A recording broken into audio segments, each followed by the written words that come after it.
So every time I step out to the side, the hip must move.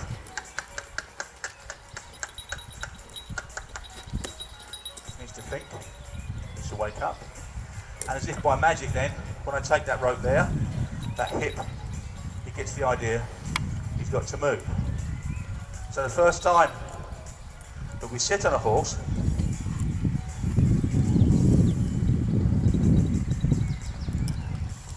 what we would do is we would teach it, that's tense, we would teach it to give that lateral movement there and that lateral movement there. Okay, so we have control of the horse. And then this is the first time we sit on a horse. Okay, this is not after we've done 10 days with it. And then we'd ask it to move forward, and we use that movement to get that hip to move, to control those feet, and control direction on that horse, so that we don't hurt it, but so that he finds out that we're more intelligent than him, and he thinks we're stronger than him because we're taking away all his power. Okay? We're removing his ability to pull on this muscle here. Now, I know there's a lot of race horses in this area. Any of you guys involved in racing? No? Know anything about racing? How they make a race horse go faster? You make a race horse go faster by pulling on the bit. Okay? That makes it pull, drag, and on it goes faster. So why would classical riders pull on the bit to stop their horse? Doesn't make sense, does it? Okay, so lateral movement is what we need to work with to start with. I want Alison to start working a horse on lateral movement because, as I say, what else I can throw my rope. See, but the cripple with one arm can't do it. So lateral movement is how we move the horses around. And then we're going to go to the snaffle bit. Do you want to move him around? See what you got? This is one of the first times this horse has had this done. We did it at the clinic with him. So it might not work. Lateral movement is how we start to soften a horse off and start to teach it that we're in control. Western riders use it all the time. The misbelief then is that we go straight to a big hard bit, like that.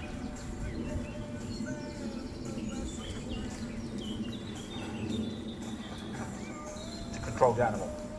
Okay. That's called a branch bit. It's called a correctional. It's called a correctional bit. Okay. But it's not.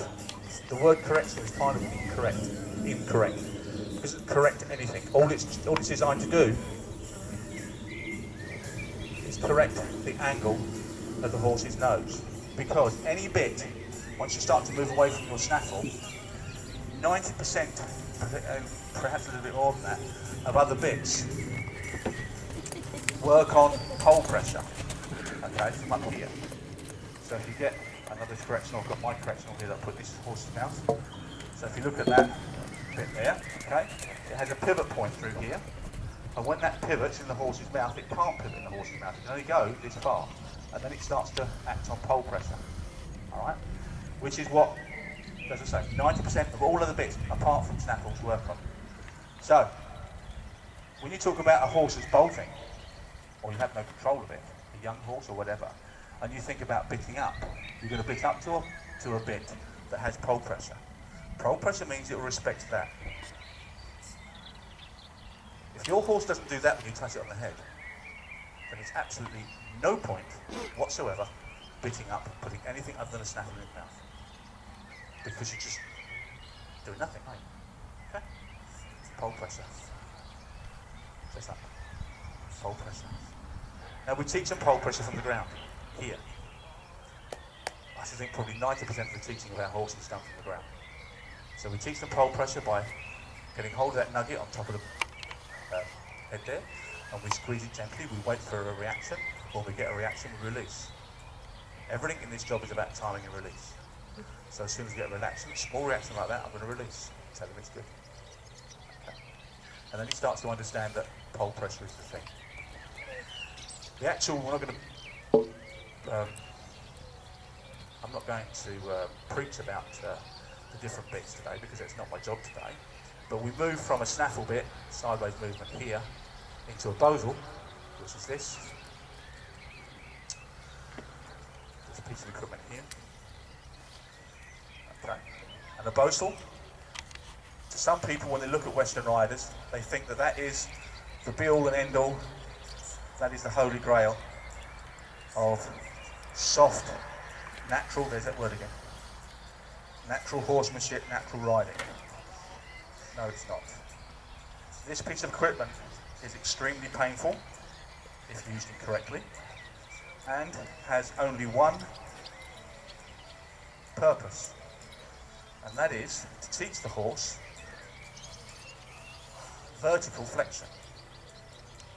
Okay. So this will teach the horse to flex this way. Okay. You cannot teach the horse to steer off of this piece of equipment. You have to finish your, sorry, I didn't do that, did I? You have to finish your work with your snaffle before you go to this piece of equipment. And then, once you've got this piece of equipment on,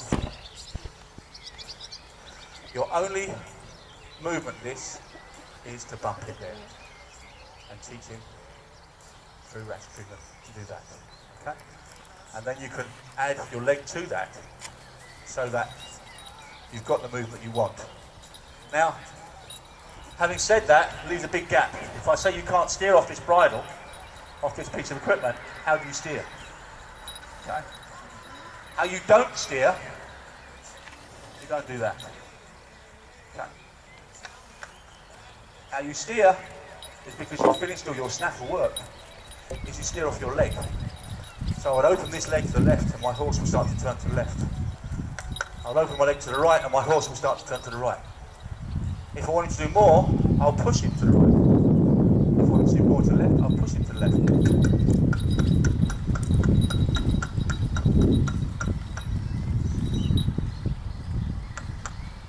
Okay? So, there's the bosal bit, the bosal rather bridle. When the bosal is fitted to reins and a halter, it becomes a hackamore. The bosal is just a piece of rawhide that's made that goes around that nose. Why is it vicious? Because people,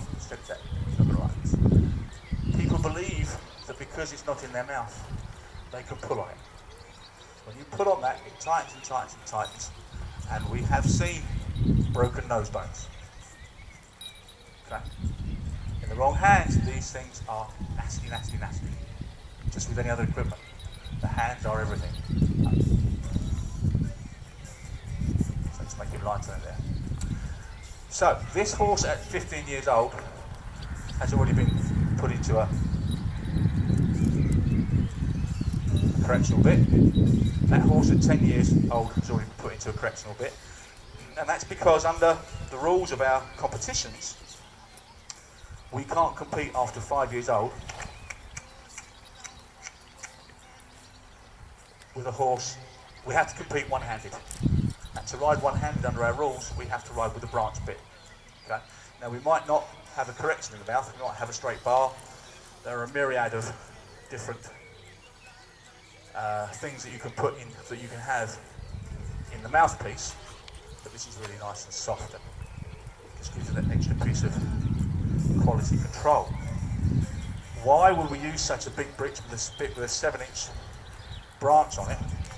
Because I really only want to use the minimal amount of effort and the minimal amount of movement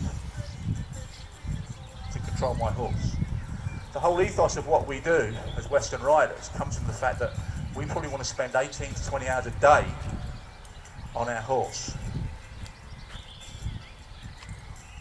working. Well, that means that if I'm going to spend 18 to 20 hours a day on this horse, I don't want to be doing a great deal in order to control him. I want him to move when I tell him, and exactly how I tell him. I'm also going to want him to do all sorts of silly things out on the trail, 10,000 hectares away from home that he wouldn't normally do in a school or when we're hacking out around the countryside here. And so I need finite movement, so that's why we go to one hand and to a branch bit, so that we can end up working off of very little movement, because we mostly work off our leg. So, just to add to that, the leg, that's the reason why we wear these enormous, hateful, horrible, painful, vicious spurs. So I've got all the words. Anybody else think of another word they can use for them? Okay. Vet. I would ask my vet, resident vet, to look at my horse. 15 years I've had this horse. No, sorry, 13 years I've had this horse. He's 15 years old. I've been wearing spurs on this horse since he was 2 years old. I wear what's called number 1 spurs because I'm a trainer, because I need to get that horse fine. Okay. So they're quite sharp. Alison wears riding spurs, which are a lot less sharp than mine. Okay. Can you see any form of damage on the side of my horse? None at all. That horse is 10 years old. We haven't had a lot to do with it, as I told you. We've only had a couple of 3 months. There was no damage on the side of that horse. Okay. When we are competing, we have a fifth vet. God damn, it's because I've got such a pretty vet in front of me. I can't get words like that. We have a fifth judge who will bit check and spur check your animal at all times during a competition. The slightest injury, the slightest droplet of blood from either, that's your competition finished.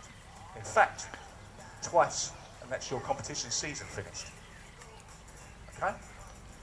So we don't spur the animal. We use our spurs for digital communication. Just like the bit. If I'm going to ask my horse to be soft and work off my bit on a tiny little movement, I need to do the same with my leg. I need to understand what I'm doing. And so, I'm trying to work him in. And so, when I ride my horse one-handed, I still need to know that I've got control of his haunches, that I've got control of his rib cage, that I've got control of his shoulders.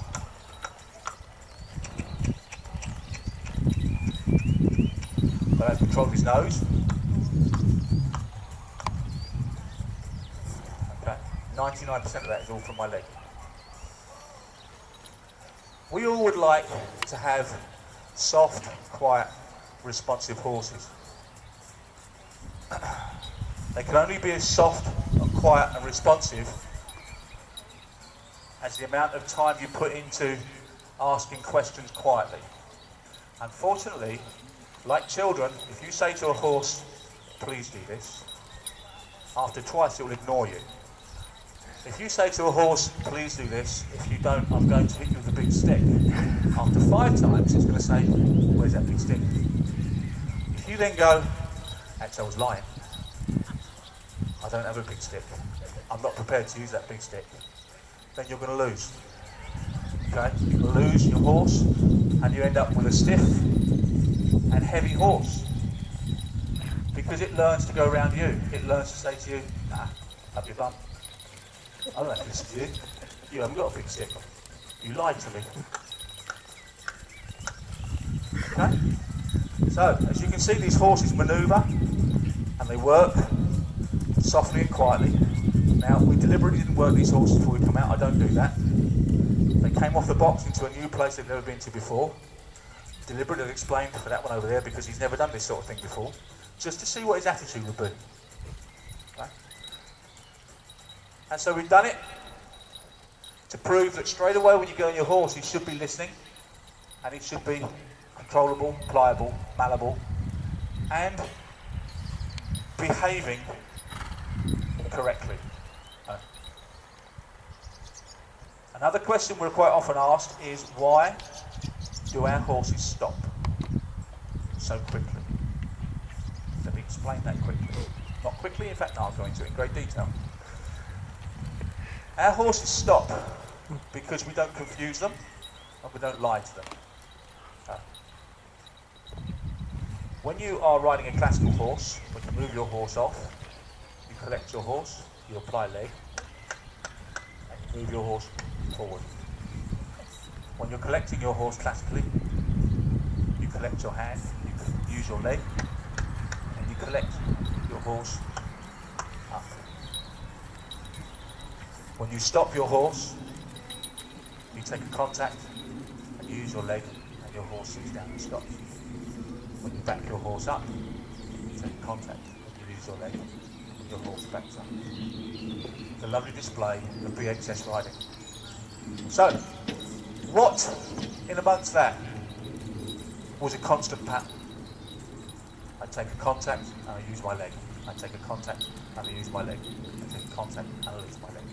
So by the time that thought pattern's gone from my head to my hands, I've taken that contact, I've used my leg, I've asked it to stop, or I've taken a contact, I've used my leg and I've asked it to move, or collect, okay? By the time that thought has gone through my body to my horse's body, and he's gone, now which one is it? Is it that one or that one? Okay?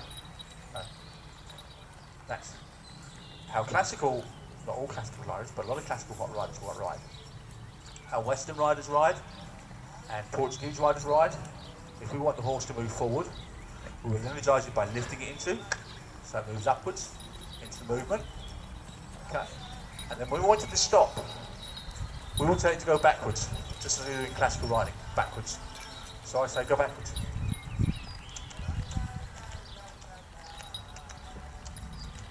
There is no other movement that I'm going to make on my horse. No other command that is anywhere near the same as that command.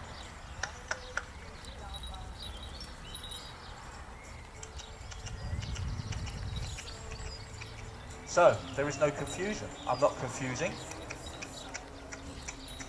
Just going to turn him off a little bit. Stop really listening. Okay. So, there's no...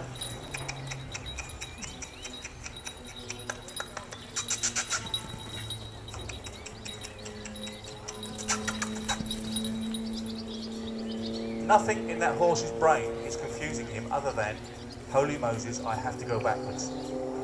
If he's travelling forward and that message gets to him, he's going to stop. And you'll also notice that when I ask him to stop, I don't use my hand. So I'll ride him around. There's no need to use my hand. Because I want to be writing, counting, clickering, pulling, roping, working from the back of my horse. And so, I don't want to be using my hand. But, when I need to use my hand for a finite thing, I will take my horse's mouth and you move him off my mouth. So all I'm doing really is having two sets of controls, but one of which I very rarely use, i.e. the hand. I can throw it away if I want to. Okay? We can do lead changes, we can do all sorts of things without a bridle on. You will see an awful lot of these, in this day, right now, at this time, you will find a lot of videos on YouTube of Western riders riding bridleless, doing these wonderful displays, bridleless, with big flowing gowns. Oh, it's adorable. I put a video on the other day from 1962 of a dressage rider riding bridleless. Again, it's not something the cowboys invented. Horsemanship, good horsemanship is horsemanship. It doesn't matter whether you wear a big silly hat or whether you wear a crash helmet, whether you're riding a tiny little saddle or a great big armchair like this. Horsemanship is horsemanship. Don't lie to your horse. Use movements they understand. Talk in black and white, then your horse will do what you want it to do. Right, manoeuvrability. Do you want to just manoeuvre over some of these things? See what you can, not the bridge, leave it alone. Manoeuvrability. When we talk about working with our horse, we need to be able to put our horse wherever we want it to go, with the least of effort. So we're going to walk through things like that. And we have a competition that's called the Trail, which is a bit like Trek. In fact, I swear Trek stole it from the Americans. Where we manoeuvre everything around obstacles like that. Okay? Because we have an ethic that we might be searching for cattle down a cliffside, and we need to be able to keep that horse manoeuvrable at all times. We don't want to be falling off that cliff. If we come to the cliff and we go around the path and suddenly there's a boulder down, we might have to back out of it because there's a cliff there, how do I get out?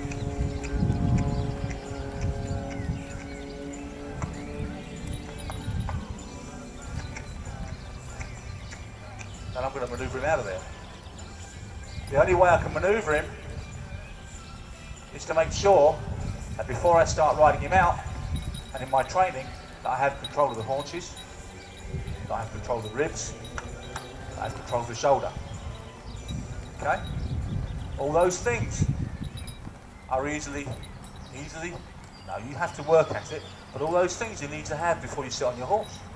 Otherwise, all you've got is a machine that's going front in a straight line. And you end up with a pull to make it turn, and a pull to make it turn. The problem with a pull to make it turn is that in all riding we do the same thing. I'm going to end up pulling this horse like this, okay? Not to turn him, but I'll put a little pull on him to get collection out of him. Originally how they taught, even in classical, was to teach that sideways movement and then round it off. Like we talked at the beginning, you teach that sideways movement and then round it off. You teach it, and just like all things, you start with a big movement, you make that movement smaller, big thing, smaller, until eventually you end up with beautiful hands where they should be here, riding your horse, taking your contact and your horse bending, and going you where you want it to go. Okay. And there's nothing wrong with that, is there? That's exactly what any BHS class would like to see, isn't it? Okay. What I'm telling you is that we've forgotten to tell people, we've forgotten to teach people how to make their horses go from there to there, and we've forgotten to teach riders that they can ride like this. Okay? If you're teaching your horse, you can ride like this, you can sit on a horse, it will do things for you, okay? You don't have to sit like that. Ever so pretty. Look at my boobs, aren't they wonderful? And my back is so hard. So wonderful. I look just like Jordan, don't I? No? Okay. No. So we need to start to think about teaching people to sit softer, to understand the work behind the riding, so they can then ride softly themselves, and then go to the show pen for that 3 minutes of showing. 3 minutes. Most shows, dressage, anything like that, are 3 minutes. I'm actually thinking of taking this horse and doing some dressage with it. So, I'll be a bit of a laugh, won't it? I actually think about doing that. So, 3 minutes. So, Western riding. We're going to make sure that we have control of all our horse.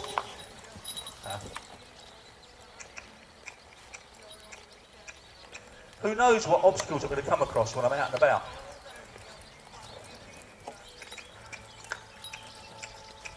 I don't know. Do you? When's the most dangerous time to be riding your horse? Dressage? Cross country? Show jumping? No, happy hacking. You don't know what's happening out there. The ambulance isn't on site. Okay? You're not quite sure what's going to pop out of the corner. It could be anything.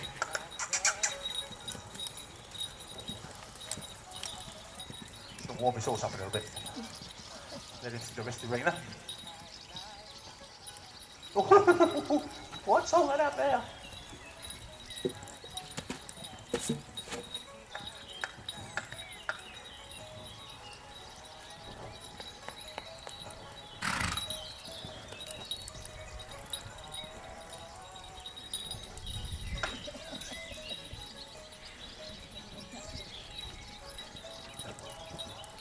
Because actually I'd rather like to look at everything out here and spook at everything, because you didn't give me the opportunity to walk around this arena before we started.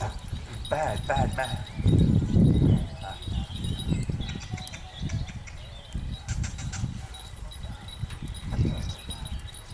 Good lad.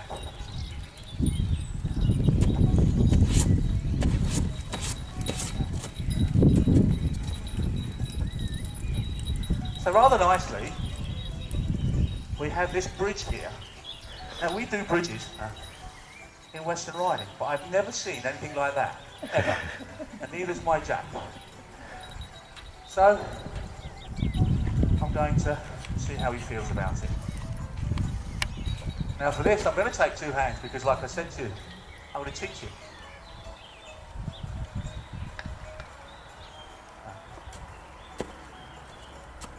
So I'm not going to rush him over it, I'm going to ask him to look at it. Tell me what he thinks of it. You like that?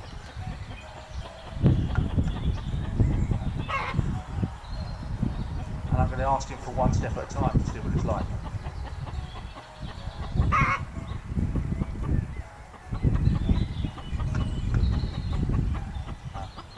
boy.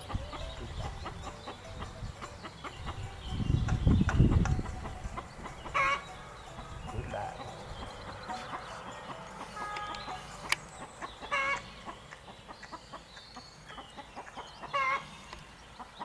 So with any point of pressure that you put on a horse, whether you're teaching it to do something forward or whether you're on the ground, or any manoeuvre, there has to be release. And it's not just the fact that you stop the question, it's the fact that you take them away and give them time to think about what you're asking them. Then you can ask them to do a little bit more.